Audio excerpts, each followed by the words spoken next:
से भगवान श्री कृष्ण को वासुदेव जी टोकरे में रख के उस पार गोकुल लेके गए हैं। यही मामा कंस रहते थे और यहीं से मामा जी का राज चलता था भैया जी। ब्रिज 84 कोस में और 4 गांव निज धाम, वृंदावन और मधुपुरी 100 बरसानो नंदगांव। देखो अभी हम मथुरा के यमुना मैया विश्राम घाट पर हैं और जैसे अब हम चल रहे हैं गोकुल की ओर। सामने जैसे देख रहे हैं पूरा हरा भरा जंगल है। जंगल नहीं है ये, अच्छा, इसको बोलते हैं वृंदावन। वृंदावन, हाँ, ये भगवान श्री कृष्ण की गौचार भूमि है। भगवान गोकुल से गैया चराते हुए और ऐसे वृंदावन जाते थे भैया जी। देखो ये इधर दिखाइए, ये सामने है गोकुल गेट। जब भगवान को रात को 12 बजे वासुदेव जी टोकरे में रख के उस पार से इस पार गोकुल लेके आए हैं।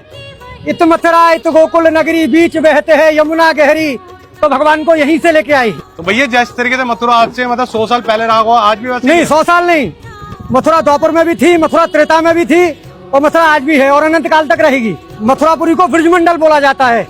अब देखो ये सामने कंस का किला है भैया जी। अच्छा, यही मामा कंस रहते थे और यहीं से मामा जी का राज चलता था भैया जी। मतलब कि वो रहते यहाँ पे थे। हाँ। और जेल उन्होंने कहीं और बनाई। जेल 1 किलोमीटर है यहाँ से। जो भगवान श्री कृष्ण का जन्म हुआ, देवकी वसुदेव जी को कंस बंद कर रखता, वो 1 किलोमीटर है यहाँ से।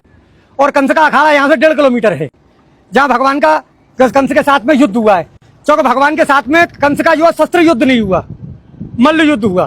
भगवान ने ब्रज में 4 चीज तो की नहीं। कभी पैर में पादुका नहीं पहनी भगवान ने। दूसरे नंबर भगवान ने कभी मुकुट धारण नहीं किया। तीसरे नंबर भगवान ने कोई शस्त्र ग्रहण नहीं किया और भगवान ने कभी शरीर पे कपड़े नहीं पहने।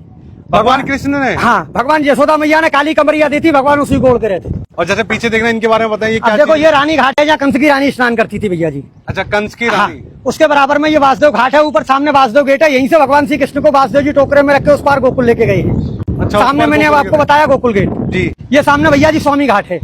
स्वामी घाट? हाँ, स्वामी घाट बोलते हैं इसको।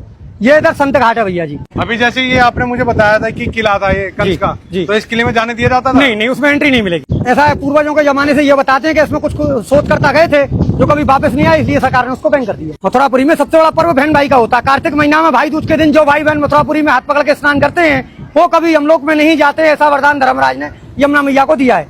अच्छा, हाँ जी। तो सीधा स्वर्ग की प्राप्ति होती है उन्हें? हाँ जी, बैकुंठ। और जैसे देखने में पुराना काशी जैसा लगता है। हाँ जी। जैसे बनारस भी गया हूँ। हाँ जी। तो मुझे देखने में ऐसा लग रहा है, तो बनारस से कुछ। अब देखो ये गुदरिया घाट है भैया जी। ये द्वारकानाथ घाट है सामने, ये द्वारकाधीश की हवेली है।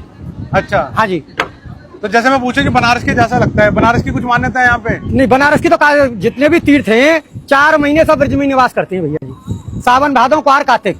जैसे लोग कहते हैं देव सो गए, तो देवता कभी सोते नहीं भैया जी। उनकी सबकी ड्यूटी ब्रज में लगती है। जब नंद बाबा 80 बरस के हो गए तो नंद बाबा ने कहा कि लाला मेरी हार्दिक इच्छा है कि मैं 4 धाम की यात्रा करूं।